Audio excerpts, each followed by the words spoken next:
ನಮಸ್ಕಾರ ಎಲ್ಲರಿಗೂ. ನಾನು ನಿಮ್ಮ ಪ್ರೀತಿಯ ರಾಯಚೂರು ಹುಡುಗಿ. ತಮಗೆಲ್ಲರಿಗೂ ಅಮ್ಮಮ್ಮ ಅಡುಗೆ ಮನೆ ಯೂಟ್ಯೂಬ್ ಚಾನಲ್ಗೆ ಸ್ವಾಗತ ಸುಸ್ವಾಗತ.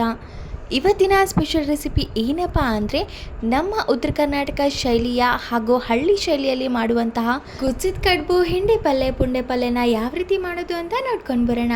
ಮೊದಲಿಗೆ ಈ ರೆಸಿಪಿನ ಮಾಡಲಿಕ್ಕೆ ಒಂದು ದೊಡ್ಡ ಪಾತ್ರೆನ ತಗೊಂಡು ಆ ಪಾತ್ರೆಗೆ 2ರಿಂದ 3 ಕಪ್ಪಷ್ಟು ಜೋಳದ ಹಿಟ್ಟು ಅಥವಾ ಸಜ್ಜೆ ಹಿಟ್ಟು ಯಾವುದಾದ್ರೂ ತಗೋಬೋದು. ಅದನ್ನು ನಾರ್ಮಲ್ ಆಗಿ ರೊಟ್ಟಿ ಮಾಡಲಿಕ್ಕೆ ಯಾವ ರೀತಿ ನಾದ್ಕೋತೀವೋ ಅದೇ ರೀತಿ ನಾದ್ಕೋಬೇಕು. ಈ ರೆಸಿಪಿ ತಿನ್ನಲಿಕ್ಕೆ ಸಖತ್ ಟೇಸ್ಟಿಯಾಗಿರುತ್ತೆ, ಹಾಗೆ ನಮ್ಮ ಆರೋಗ್ಯಕ್ಕೂ ಕೂಡ ತುಂಬ ಒಳ್ಳೆಯದು. ಹಾಗೆ ನಾವು ಕಡುಬು ಜೊತೆ ಏನು ಹಿಂಡಿ ಪಲ್ಯ, ಪುಂಡೆ ಪಲ್ಯ ಮಾಡಿರ್ತೀವಲ್ಲ, ಅದು ಎಷ್ಟು ಒಳ್ಳೆ ಕಾಂಬಿನೇಷನ್ ಅಂದರೆ ತಿಂದಾಗ ಆಹಾ ಅಂತೀರಾ, ಅಷ್ಟು ಚೆನ್ನಾಗಿರುತ್ತೆ. ನೋಡಿ, ಹಿಟ್ಟನ್ನೆಲ್ಲ ತುಂಬ ಚೆನ್ನಾಗಿ ನಾದ್ಕೊಂಡು ಆಗಿದೆ. ಅದರಲ್ಲಿ ಚಿಕ್ಕ ಚಿಕ್ಕ ಪೋರ್ಷನ್ನ ತಗೊಂಡು ಈ ರೀತಿ ಕಟ್ ಮಾಡ್ಕೋಬೇಕು. ಅಂದರೆ ಅದನ್ನು ಮುರಿದು ಹಾಕಬೇಕು. ಅದನ್ನು ಚಿಕ್ಕ ಚಿಕ್ಕ ಉಂಡೆಗಳನ್ನಾಗಿ ಮಾಡ್ಕೋಬೇಕು. ಅಂದರೆ ಈ ಚಿಕ್ಕ ಚಿಕ್ಕ ಜಾಮೂನೆಲ್ಲ ಯಾವ ರೀತಿ ಮಾಡ್ತೀವಲ್ಲ ಅದೇ ರೀತಿಯಾಗಿ ರೌಂಡ್ ಮಾಡಿ.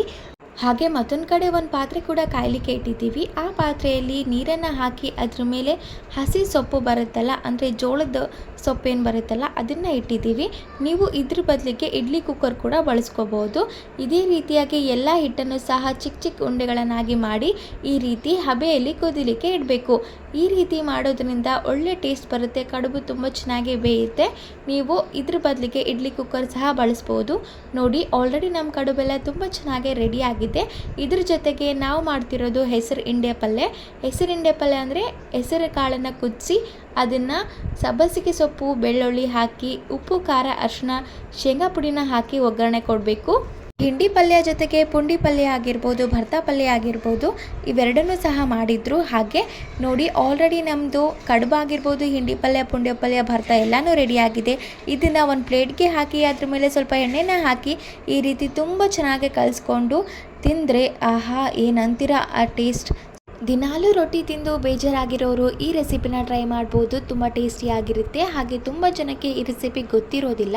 ಹಳ್ಳಿ ಕಡೆಯಲ್ಲಿ ಮಾಡ್ತಾರೆ, ಬಟ್ ಸಿಟಿ ಕಡೆಯಲ್ಲಿ ಯಾರೂ ಮಾಡೋದಿಲ್ಲ.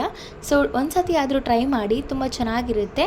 ಇದಾಗಿದ್ದು ಇವತ್ತಿನ ಹೆಲ್ದಿ ಆ್ಯಂಡ್ ಟೇಸ್ಟಿ ರೆಸಿಪಿ. ಈ ರೆಸಿಪಿ ನಿಮಗೇನಾದರೂ ಇಷ್ಟ ಆಗಿದ್ದರೆ ಅಮ್ಮಮ್ಮ ಅಡುಗೆ ಮನೆ ಯೂಟ್ಯೂಬ್ ಚಾನಲನ್ನು ಲೈಕ್ ಮಾಡಿ, ಶೇರ್ ಮಾಡಿ, ಕಮೆಂಟ್ ಮಾಡಿ ಹಾಗೂ ಸಬ್ಸ್ಕ್ರೈಬ್ ಮಾಡಿ. ಧನ್ಯವಾದಗಳು.